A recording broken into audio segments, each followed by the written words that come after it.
on the Motor Block, presented to you by Restore. So, do you have what it takes to do this? Well, she does. NMRO Class 6 Mud Drags, next.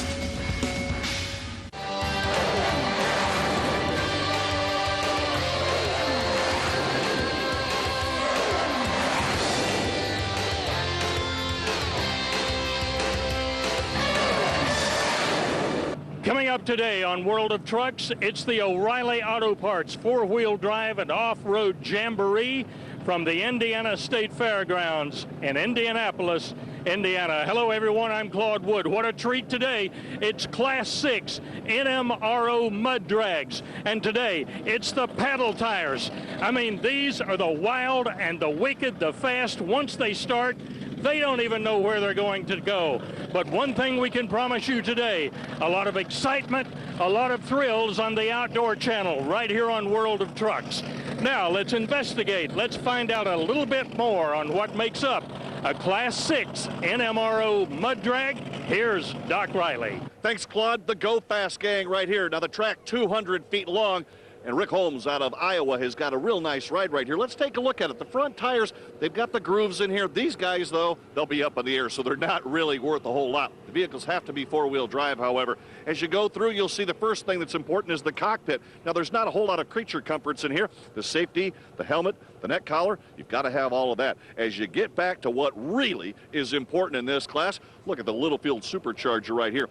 They've got the outer bag that protects all of that dirt from getting inside so the air can stay clean. In, of course, into the supercharger, into that big engine right there. There's no cubic inch limitations. Everyone running on alcohol, they can be supercharged, and they can also use a little shot of nitrous. As we get back to the very rear of this vehicle in Class 6, this is really the distinguishing feature, the big diggers. You notice the paddle tire class right here. It's designed on the line to grab a hold of the old mud and spin it forward, putting the vehicle right towards that 200 foot. Of course, they're running alcohol right here. Each vehicle with a 158-inch wheelbase. Other than that, everyone kind of does their own engineering, their own ideas. And as we'll see later in this half hour, there's some big innovations on the horizon for some of these guys in Class 6. Thanks, Doc. That's the theory. That's how it works. And here is that aforementioned Wild Cherry, driven by Rick Holmes. And joining me today in the booth, our expert analyst is Rick Carlson. Rick Holmes, the Hemi-powered Wild Cherry, 2.395 ET and just slopping mud all over the place, doing just what he's supposed to. And as the Gold Fever comes to the line, let's check in again with Doc Riley. Rick, first out on the track, just your comments about the launch and about the track conditions overall. Track conditions were good today. The launch, we brought the RPM up on the motor, made a couple clutch adjustments on it, seemed to work out for us. Mike Lane, good buddy of mine, helped me build my car, and he's the one that helped me with the adjustments on the car. So we felt good, pulled all the way down. Whether it's going to hold up or not, I don't know. Josh Vincent out of Reed City, Michigan, coming up to the line in Gold Fever. And here's his opponent, Rick. He's got his work cut out for him. This is Rick Hoffman. More Ricks out there. Gold Fever, the prosecutor, a Fiat and a T-body thing. It looks like these will both be front-engine machines, while earlier Rick Holmes set the number with a back-engine machine. Oh, it is all Rick Hoffman, 2.799, way off the mark set by Holmes earlier. And that mark earlier was 2.395. This is Byron Tinkey in the Bad Habit. He'll face Bill Lee, TNT. Bad Habit, TNT, side by side. Far lane, rear engine, near lane, front engine. How much difference? Oh, I don't know, but the smoke's going to make a lot of difference. Really, a lot of smoke by Lee. He takes a win at 2.60, but he was huffing and puffing. That he was, and this edition of World of Trucks is being brought to you by Tornado. Don't drive without it under the hood. By Vortex, the only 100% portable system. There is no other. By Road Armor, the only bumper backed by a lifetime guarantee. And by Flowmaster, the exhaust technology company. Are you?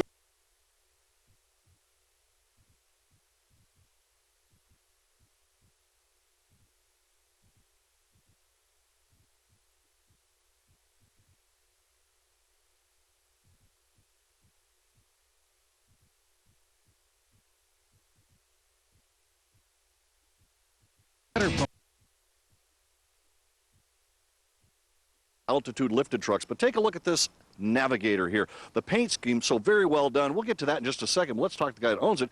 Alan, let's talk about this paint scheme, man. That's pretty sharp. Oh, well, I appreciate it. Illusions Custom Paint in Bristol, Tennessee done it, and I had Larry Williams do the rendering for it. You know, just a simple two-tone with the silver through it outlined in the House of Colors Tangelo, and it really turned out nice. Everybody likes it. Now, a truck like this, you lowered it as well. You kind of use this for work, for play, for business? Well, Doc, it is somewhat a business card, but yeah, I drive it every day. What about any modifications underneath the hood? Well, Doc, I really didn't do anything under the hood yet. The one thing I have done is put a Flowmaster exhaust on it from the exhaust manifold back, and actually seen a little increase in mileage after I done that. How tough was that? No, it wasn't bad at all. It really wasn't bad at all. Probably 4 or 5 hours, and we had it half a day or something. Nice looking paint scheme, as you said, kind of a nice little business card. It definitely does catch the eye. Continuing on with Class 6 mud drags, this is Mike Morath. Let's move a little real estate. Rick, 2.395, the mark that he has to beat. And he's going to try and get around Tim Wheelis.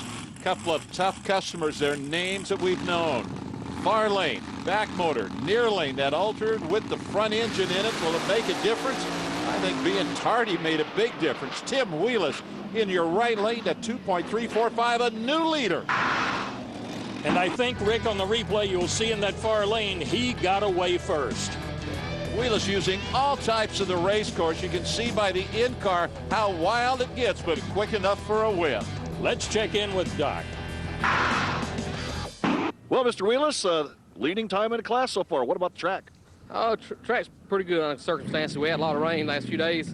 It's actually having some horsepower on the top end, doing pretty good. What about your second ride? It's going to be interesting. I think it got about a 40 number, be about last, so we'll see what we can pull out of there.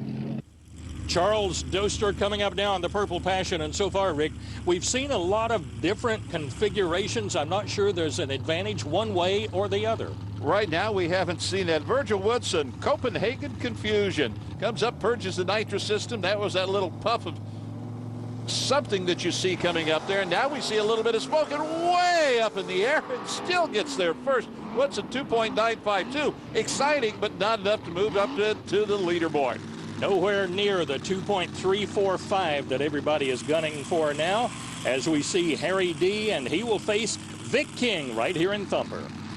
Bad Company and Thumper. They're both ready to go, both with the motors up front, both spitting mud all over the place. A good run. Vic King, 2.52, only good enough to move into the number 3 spot.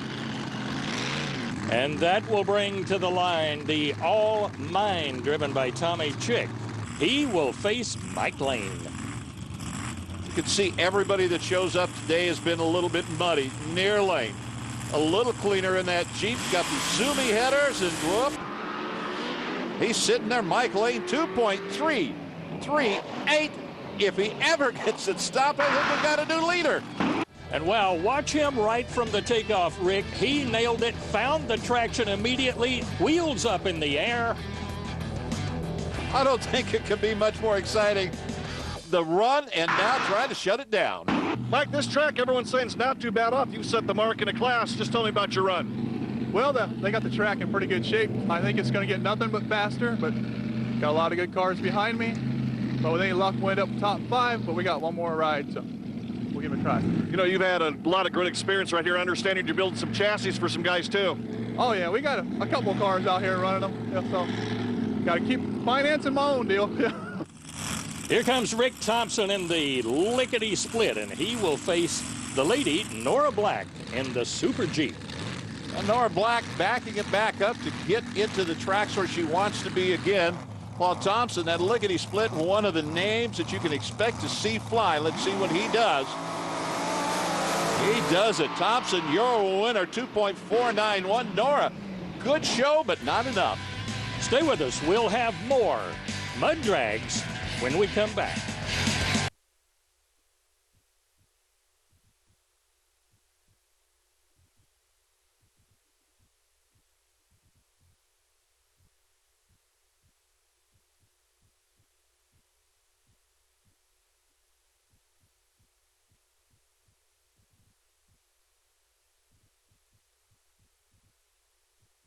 Let's go world of tires, shall we? And let's talk about the tire, the anatomy of a tire. Sonny from Toyo joins us. And Sonny, dissect this tire for me. Absolutely. One of the most important parts of a tire, actually, believe it or not, is actually the tread design and tread compound. The tread design actually allows a tire to function in a multiple of different aspects, including dry handling performance, wet traction performance, and if it's an all-season tire, for slight snow traction performance as well. As you can see, most of the tires that we look at have a solid shoulder block. The reason for that is to enhance performance on cornering and also reduce what we like to call heel and toe wear on a particular product line. Also, if you notice our wide open grooving here, which we like to call open void ratios. Void ratio is what allows waters to clean themselves from the tread, let the water evacuate, allowing that tread to maintain contact with the road even during high performance wet traction. What about sidewalls? They've gotten smaller. Absolutely, but what the good thing is that we've added what we call reinforced sidewall or two-ply polyester casing in the sidewall as well. If you take your finger along here, you can see how rigid the sidewalls have become on this particular product line. Also, one of the nice features about our product line is if you notice this rim along here, we've added what we call a rim protecting feature, because obviously as the tires get lower in profile, they need more protection. So these guys have thought about all of it. Engineering, and now you know a little bit more about the makeup of a tire. Here's a lady we've seen quite often in Class 6 NMRO mud drags. This is Tina Olszewski. She calls her buggy Holding On. She'll be paired with James McCauley, the Stormbringer. Stormbringer, the blue machine. Tina, that would be the pink machine. Both altered, both front motors with blowers on them, and Tina is out of there really quick. McCauley at 2.476. He had a quicker elapsed time. Reaction time was a touch slower. That it was, and that will bring up Scott Snarsky driving the Paperboy Express. He's paired with Rick Kruschke. Blown Money. Blown Money, the Jeep machine that's blue in the far lane. Snarsky, the near lane. Both with the motors up front. Body to protect you from the mud just a little bit. Kruschke, 2.421. Not enough to move up on the leaderboard. And coming up next, this is Gene Cutchin driving Shockwave. It will be a single pass. Another one of those cars that can pull up immediately. And wow, I don't know what happened, but look at that pass. 2.309, a new leader, even if he gets it stopped. We're going to have to take another look at that clock. And it looked like from the starting line, when he threw his hands up right there, looks like he was caught at the light. But all of a sudden, he got back on it. That left front tire comes up. The best pass of the weekend so far. A picture-perfect run. And again, 2.309. Mr. Cutchin. You know, this never gets old, does it? We come and talk to you right there, so you know there's probably some good things. I feel like I should be working for you. Nice pass. Just your thoughts on that run. Well, it felt real good. You know, I softened it up out of the hole and brought it in down the track. It felt real good on the other end. 2.309 to take the lead in the class. I'll take it. And that'll bring up Dennis Beatty driving the City Kitty. He's paired with James Boyd driving lethal injection that, well, looks like it may be a Jeep body in the old Ford Victoria of Beatty. Two unique-looking machines. And it looks like Beatty goes out of bounds. And Boyd, your winner at 2.896. Time is not what he would like. Really wasn't. Let's go to the replay and see where he went out of bounds, Rick. Beatty to the left of the screen starts out okay, then the wheels up and the left rear tire digs in and pushes him out of bounds. Nothing you can do when that's done to win going to the opposite lane.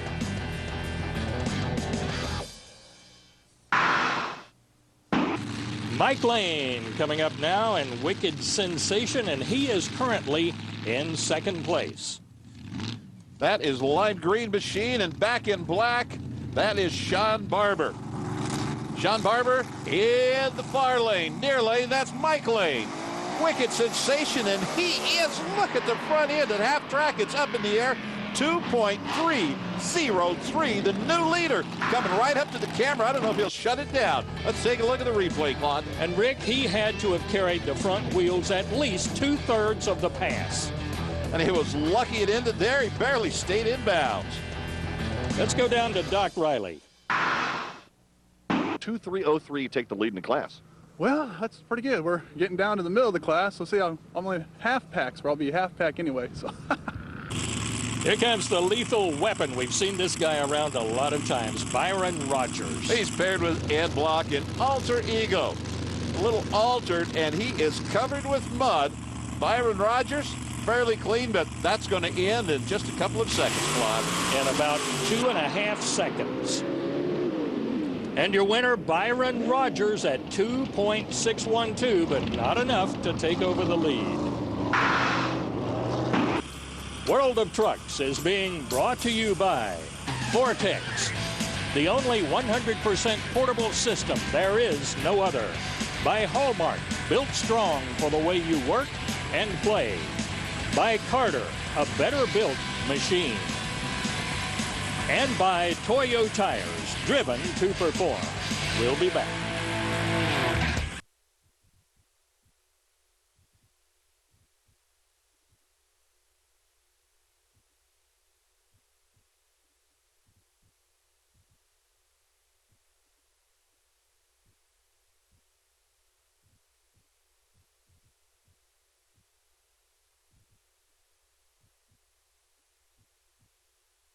Now, here's Doc Riley.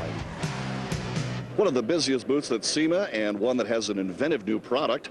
Actually, it's an incredible product. Not only the product itself is a new product, but also the application system. John Becker, first of all, what makes this product stand out from everybody else? It's the first clear bed liner, or it's the first bed liner that gives a true, permanent, and immediate color match. Many suppliers try to match the color, and as we talk to people here at the show, everybody understands that matching color is part art and part science. And if you're lucky enough to get it right, 2 years from now it won't be. So this way we're using the OEM coat, OEM color, and providing a true and immediate color match. Okay. It still provides me all the protection as a normal bed liner would. Absolutely. You can see that we have a spray-on clear that has no texture. So for example, detailers have been talking to us about, I've got very expensive paint jobs, I want to protect my graphics, and up to this point I'm putting it on top of the OEM. It's the first thing that gets scratched, so that you have the graphics benefit. Also you can do different textures, and the different textures can give you slip resistance. This product is 100% aliphatic, which means it's totally UV stable, not just UV resistant. And you can see from panels, I have actual lab. This is what is normally seen in the industry, where a product will fade from here to here in what's the equivalent of about 6 months. Our product faded from that to that in the equivalent of 6.5 years. You can use this, for example, for a clear spray-on bra, a leading edge, a chip guard, a rock guard, what they call stone pecking. It eliminates those things. It's flexible and yet resilient. Hard but flexible. Congratulations on a new product that's attracted an awful lot of attention. Hey, stay with us at the close of this program. We'll give you complete contact information for this brand new product, Crystalline. Driving the 32 Roadster called Hillbillies on Alcohol, this is Todd Franklin. Matching Kevin Brower, the boss. When you're racing Hillbillies on Alcohol, what in the heck do you do? It sounds like a moonshiner, Claude. I guess you leave it up to the boss. And we're going to find out right now. They're taking off lots of mud, and it will be Kevin Brower. 2.390, close, but not enough to get to the lead. And that lead is held by Mike Lane, which is 2.303. That'll bring up Gary Reddick. This is a touch of madness and a whole lot of dirt. Mike Labakan driving Taz, meaning Tasmanian Devil. He'll be in the left lane, and Reddick, who is an experienced racer, a good-looking run, but all eyes were on the left side. Reddick at 2.520, but that wasn't the excitement. It all stayed in the near lane. Claude, hopefully we'll see it again. And Rick, on the replay, Reddick on the right side of your screen had a wheelie bar. Labakan did not. That's the difference. Way up in the air while he's just going nowhere, spinning the tires going up. Cody Rossman coming up now, and Penny Pusher 2, and he will face Tim Wheelis in Simply One. Wheelis currently in the number 3 spot with an earlier run in Simply 2. Let's see if Simply 1 is any quicker or if Penny Pusher 2 can move anything. Penny Pusher 2, exciting as it went up in the air. He runs a 2.696. Wheelers, the front end came up, and then all of a sudden the engine shut off. It looked like breakage in the drivetrain. Obviously problems there. The last race today and the last race of this season coming up. Gary Osteen in the Dirty Bird up against the old Lickety Split. Dirty Bird, that is where I would keep my eyes peeled. The far lane. He is out first and all over the racetrack, now trying to shut it down. 2.400. Not enough to take over Mike Lane's winning numbers. Hey, well, Mr. Mike Lane, congratulations on the win, first of all, and just your thoughts on this class here, Class 6 at Indy. Well, it's getting a lot tougher than it used to be, isn't it? But I still managed to win one and last one of the year, so they'll think about that all winter long now, so that'll be good for them. Yeah, they will. I mean, not only winning it, but also the other ride finishing third. So first and third, that's pretty good. Well, yeah, that gives me something to do over the winter, so I'll work on that a little bit and get that up one spot. Now, they're also saying that it's a new national record. Oh, I didn't know that. Well, that's good. That's even better. That makes it a lot better. A win, a national record, another top 5 with the other vehicle, and it sounds like a long off season for you. Yeah, and a record at Indy, that's good. That's where it needs to be. It's where it needs to be. When you're at the 25th anniversary of the Jamboree, you can get the win, you can get the record, and feel pretty good about all of the above. And our congratulations from the booth go out to Mike Lane with that 2.303 pass. And you can see that as we look at the overall results from the race today here in Indianapolis. Rick, the points. Points added, Gene Cutchin Shockwave winning by 5 points over Tim Wheelis in simply one. Wheelis also in 5th spot.